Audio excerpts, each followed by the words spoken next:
Mga kababayan, ngayong araw po ng Martes, September 16 na po, 2025, meron po tayong pinaka-latest na update sa lagay ng ating panahon. Panibagong sama ng panahon ng posibleng manggaling sa may silangan ng Visayas, panibagong banta ng low pressure area ang ating minomonitor. Ito namang isang low pressure area na nasa kanlurang bahagi ng ating bansa, inaasahang lalabas na ng Philippine Area of Responsibility ngayong araw po ng Martes. So aalamin pa rin natin yung mga lugar na apektado at posibleng makaranas po ng pag-uulan dahil sa low pressure area, dahil sa easterlies at mga localized thunderstorm. Kung bago lang kayo, please kahit like lang po. Okay na po ako doon maraming salamat po. So dito po, tignan lang muna natin yung ating minomonitor po na low pressure area. Actually, dalawa na yung low pressure area na ating minomonitor. Ipapakita ko sa inyo mabuti mga kababayan sa ating pinaka-live na radar. So kung makikita nyo ho dito, ito yung low pressure area na nung nakarang araw pa natin minomonitor. Ngayong araw ho ng Martes, inaasahan na lalabas na rin ito ng ating Philippine Area of Responsibility. Actually, wala na itong masyadong direktang epekto, medyo humihina na Possible din na paglabas ito nung para malusaw na rin po ito. Sa ngayon, meron itong lokasyon na 370 kilometers west of Coron, Palawan. Tignan natin yung lakas niya. 30 kilometers per hour, unlikely na maging isang ganap na tropical depression. So, napakaliit talagang tsansa na maging LPA o maging bagyo ito, Pero itong low pressure area na ito ay nagpapaulan sa ilang bahagi o kanlurang bahagi ng ating bansa. Bukod dyan, meron pang panibagong low pressure area tayong monitor. So, ito, kalalabas lamang itong LPA na ito. Sa ngayon, ito po ay nasa 30 kilometers per hour ang lakas ng hangin. Unlikely pa rin yung category niya. Pag sinabi ho nating unlikely, ito po ay mas mababa pa sa pagiging low chance na maging isang ganap na bagyo. So kung low chance, mas mababa pa siya doon. So hindi natin ito dapat pangambahan na magiging isang ganap na bagyo. Pero may posibilidad na makaapekto ito sa Eastern Visayas, ilang bahagi ng Luzon, yung trap or extension ng kanyang hangin. Pero kung titignan nyo naman, itong panibagong low pressure area, wala pa siyang sirkulasyon ng hangin. So ang tendency dahil sa easterlies o yung mainit ho na hangin na nanggagaling sa karagatang Pasipiko, posibleng lusawin siya. So ang ganda kasi ng epekto minsan ng easterlies, yung mga low pressure area, yung mga possible na mabuong bagyo, nilulusaw ho niya dahil sa kanyang mainit na hangin. Hindi kagaya ng habagat or southwest monsoon, pinapalakas ang epekto po ng mga low pressure area or posibleng banta ng bagyo. So babalikan natin yan, yung low pressure area na yan, saka itong pang isa sa may kanlurang bahagi ng ating bansa. Alamin muna natin yung ating tinatawag ho na forecast weather condition ngayong araw po ng Martes, September 16. So sa area pa rin ho ng Metro Manila, makinig kayo mga kababayan, Central Luzon, kasama na rin ho dyan ang ilang bahagi ng Calabarzon, ang Mimaropa, ang Bicol Region, dito po, ang ilang bahagi po ng Western Visayas ay patuloy din po makakaranas ngayong araw po ng Martes ng cloudy skies pa rin or maulap na kalangitan na merong mga scattered rains and thunderstorm. Yung mga kalat-kalat na pag-ulan na sinasamahan po ng mga pagkulog at pagkidlat. Lalo-lalo na ho sa hapon at sa may bandang paggabi. Minsan yung bugso-bugso na malalakas, biglang hihinto, tapos bigla na namang lalakas sa pag-uulan. So dito tayo naman sa area po ng Cagayan Valley. At itong lugar na yan mga kaibigan, patuloy din makakaranas ng cloudy skies with scattered rains and thunderstorm dahil naman sa easterlies. So tingnan natin, ito yung hangin, yung easterlies, yung mainit na hangin na nanggagaling sa karagatang Pasipiko. Siya lang talaga yung mas umiikot. So nasasakupan niya yung ilang bahagi ng ating bansa. At pagdating naman dito sa may kanlurang bahagi, meron pa ring sirkulasyon itong low pressure area. So nakikita natin dito na posibilidad na pwedeng mangyari. Itong LPA ay muling buhayin ng epekto ng habagat or southwest monsoon. And hopefully, wag naman po sana mangyari. Once kasi na bumalik po ang habagat or southwest monsoon, mabilis na mag-intensify yan at yung mga low pressure area na mabubuo sa kanluran o sa silangang bahagi ng ating bansa, sa Ilagaw, sa Timog, kahit saan mabuo yan, malaki ang tsansa na palakasin niya para maging isang ganap na bagyo. Sa tinatawag po natin na tropical cyclone threat potential, naglabas ho ang pag-asa, nakikita nyo, meron tayong week 1 na bago na yung sa week 1 natin, September 15 hanggang September 21. So dalawang sama ng panahon or low pressure area ang ating mamomonitor sa pagitan po ng 15 hanggang September 21. Dito po sa may bandang kalurang bahagi ng ating bansa at meron pa dito sa may silangan ng ating bansa. So, eto na ba yung tinutukoy na LPA sa Tropical Cyclone Threat Potential? Hindi pa po yan. Meron pa pong paparating at mabubuo dyan dahil itong isang LPA na yan ay lalabasan ng ating Philippine Area of Responsibility at mawawalan ng direktang epekto sa ilang bahagi ng ating bansa. Samantalang ito namang isang low pressure area, tulad na aking sinabi kanina, nasa unlikely ito or mababa yung chance na maging isang ganap na tropical depression or mahinang bagyo. Pagpapaalala ko lamang, no, ang susunod ho na bagyo ay tatawagin natin bagyong Marisol. Lagi yung nakikita sa ilang mga update yan pero wala pang bagyong Marisol na nabubuo. Puro low pressure area, puro easterlies at mga localized thunderstorm mga nagpapaulan sa malaking bahagi ng ating bansa. Napansin nyo naman sa ilang probinsya ng ating bansa, sa Metro Manila, nakakaranas pa rin ng pagbabaha kahit mga localized thunderstorm o low pressure area. How much more kung bagyo pa yan? So, titignan talaga natin at dapat natin bantayan yung mga posibilidad na pwedeng mangyari para makapaghanda rin tayo. Sa week 2 natin, dito sa tinatawag natin na Tropical Cyclone Threat Potential, ito ho, no, maiksi lamang ito mga kababayan, sa pagitan po ng September 22 hanggang September 28, ito pa rin manggagaling ang banta ng low pressure area sa may kanlurang bahagi ng ating bansa. So, ang mangyayari ngayon dahil panay po dito sila sa may kanlurang bahagi ng ating bansa nabubuo, no? Yung mga low pressure area na yan, mas mataas na ngayon ang tsansa na muling bumalik ang epekto ng habagat or southwest monsoon sa kanlurang bahagi ng ating bansa. Yung mga binanggit ko na yan ng mga low pressure area na mabubuo sa week 1 at week 2 ng tropical cyclone threat potential natin, yan po ay nasa low to moderate chance na maging isang ganap na bagyo. So, hindi naman yan magiging banta bilang isang malakas na bagyo, pero dapat pa rin ho tayo mag-ingat. Ngayon, tignan natin. May isang senaryo pa tayo na tinitignan dito. So, kasing low pressure area na yan, kahit sabihin natin unlikely yan, meron siya o nakagawa na siya, nakakreate na siya ng spiral clouds. Kung makikita nyo umiikot, yan mga kababayan, mga kaibigan, yung tinatawag natin na spiral clouds dahil po dito sa easterlies. So, ang tendency nito, habang kapalabas ng ating Philippine Area of Responsibility, ngayong araw po ng Martes, posibleng ma-develop siya o mag-intensifies, no? Dahil sa patuloy po na epekto o sirkulasyon ng hangin dito sa may hilaga, no? Dahil sa easterlies yan. Kasi kung titignan nyo saan nanggagaling yung hangin, di ba? Tignan natin mabuti, yan yung sirkulasyon ng hangin, no? Dito siya umiikot sa may low pressure area at dito naman sa may taas. Titignan nyo sa Philippine Sea o Karagatang Pasipiko, mga kaibigan, no? Yan yung tinatawag natin na easterlies.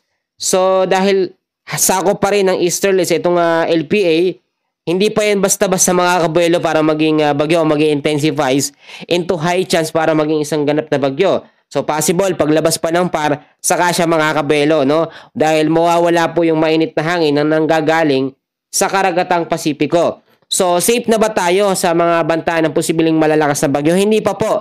Dahil kung makikita nyo sa pinaka-latest na update ng Pag-asa, naglabas na po sila, no, ng La Nina warning alert. Ibig sabihin, simula po ng October hanggang December, mas maraming pag-uulan po ang ating mararanasan. It means, or ibig sabihin yan, mas maraming mga bagyo din ang papasok sa loob ng ating Philippine Area of Responsibility. Actually, bihira lang naman magbigay ng La Nina alert ang Pag-asa, pero dahil sa ating sinusundan din na weather track and ayon na rin po sa ating mga advanced weather forecast, talagang makakaranas tayo ng malawak ang pag-uulan, lalo na pagdating po ng Oktubre. So hindi pa naman tapos ng Setyembre, meron pa tayong 2 bagyo na posibleng i-monitor ngayong September. Pagdating naman ng Oktubre, inahin na rin sa pagkatalaho ng Pag-asa, 2 hanggang 4 na bagyo pa rin ang ating i-monitor. So yung susunod na bagyo, ito yung 2 bagyo, no? Sabihin ko na sa inyo, si Bagyong Marisol at si Nando.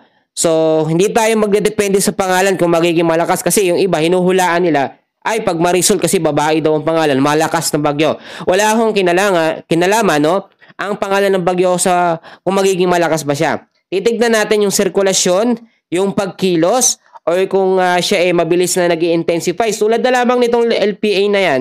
Actually, kung maging bagyo man yan, hindi yan lalakas into super typhoon or typhoon category. Dahil nga, wala siyang katulong para lumakas, wala ang habagat. Kahit po itong LPA na panibago na nabuo na yan, asahan nyo, mas mataas yung chance nito na malusaw sa mga susunod na mga oras. So, bigyan natin ng 24 hours.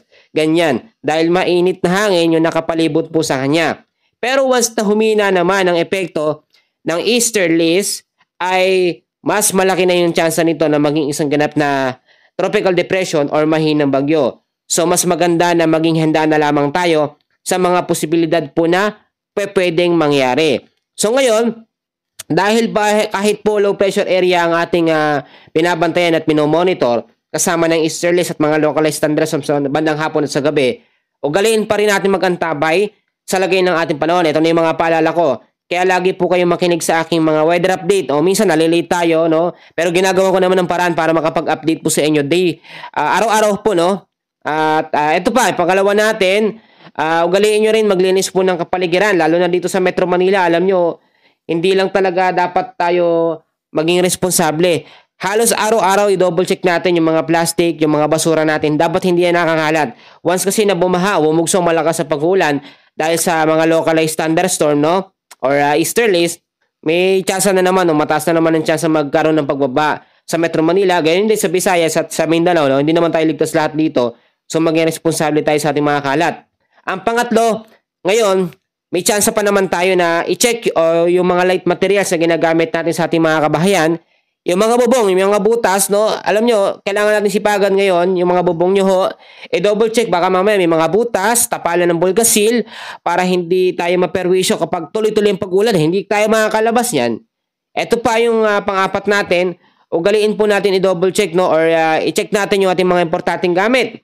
Yung mga papeles, dokumento ay plastic na, mas maganda yan, mas safe ho yan, para hindi mabasa.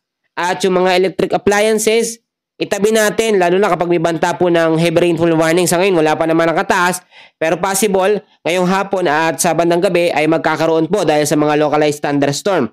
At eto pa mga kaibigan, yung mga nakatira din, malapit sa panan ng bundok, malapit po sa mga landslide prone area, yung mga bahayang lugar, kung kailangan naman na natin mag-evacuate or tumira muna sa ating mga kakilala na medyo nasa mataas, gawin ho natin para din na rin sa safety natin. So mga kababayan ko, mga kaibigan, mga kapatid, iti-take ko po ulit itong opportunity na ito na makapagbahagi, no, ng salita ng Panginoon. May mga kapatiran tayo, may mga subscriber ako dyan na daily po nakikinig. So hindi ko po pabayaan na wala tayong Word of God or Bible verse ngayong araw po ng Martes. So narito na po ang ating Bible verse of the day. Sa Pilipos chapter 4 verse 15, mga kababayan, mga kapatid, narito po ang sinasabi, ang lahat ng ito'y magagawa ko dahil sa lakas na kaloob sa akin ni Kristo. Amen po sa pagkabasa sa salita ng ating Panginoon. So, totoong-totoo po talaga ito mga kaibigan, mga kababayan, mga kapatid ko. Sa tuwing tayo ay nanghihina, alam nyo, napakagandang ma-memorize natin itong memory verse na ito. Na sa lahat po ng bagay ay kinakailangan natin ng lakas na nanggagaling po sa ating Panginoon. Sa Panginoong Hesus, no? Siya ang nagbibigay ng lakas para makayanan natin ang lahat ng mga pagsubok. Sa English, ganito ang sinasabi, I can do all things through Christ who strengthens me. Ibig sabihin lamang mga kaibigan, lahat ng mga bagay hindi natin magagawa, no, sa sarili lamang natin. We are nothing kung wala po tayong Kristo or Panginoon sa ating buhay, no, or Diyos sa ating buhay. Hindi natin magagawa ang lahat ng mga bagay kung hindi tayo bibigyan ng lakas ng Diyos, no, or ng ating Panginoon. So nakita naman natin, pagka tayo nahihirapan, for example, ang dami nating pagsubok, ang daming problema sa buhay, at kung minsan naiisip ng iba na sumuko na lamang, no? At tatakasan yung problema sa buhay. Actually, hindi matatakasan ho yan, nandiyan pa rin yan. Ang kailangan ho dyan ay matinding panalangin at magtiwala tayo sa ating Panginoon. So, totoo naman talaga yung sinasabi sa Pilipos 4:13, ang lahat ng ito'y magagawa ko dahil sa lakas na kaloob sa akin ni Kristo. So, unang-una po dapat mga kaibigan, mga kababayan, mga kapatid ko, kilalanin muna natin kung sino nga ba talaga si Kristo, no? At doon po tayo huhugot ng lakas. Kasi yung iba, kilala nila si Jesus Christ o kilala nila si Kristo bilang Diyos lamang. Pero sa pangalan lang nila kilala, pero hindi nila talaga actually kilala kung tayo ba makasalanan. Kasi alam naman talaga natin, lahat tayo makasalanan at dahil sa habag ng Diyos ay ibinigay niya ang kanyang bugtong na anak na si Jesus para lahat po tayo ay tubusin, no, sa ating mga kasalanan. Kasi kung hindi niya inihandog ang kanyang bugtong na anak na si Jesus, lahat po tayo sa impyerno mapupunta. Ganoon ang biyaya ng Panginoon. So dapat ma-recognize natin na dahil po sa ating Panginoong Hesus na inaalay niya ang kanyang buhay sa krus ng Kalbaryo, kaya ho tayo naligtas. 'Di ba? Sabi sa John 3:16, gayon na lamang ang pag-ibig ng Diyos sa sanlibutan, kaya ibinigay niya ang kanyang bugtong na anak na si Jesus, at kung sino man ang sumampalataya sa kanya ay hindi mapapahamak bagkus magkakaroon ng buhay na walang hanggan. Very clear po yan mga kababayan.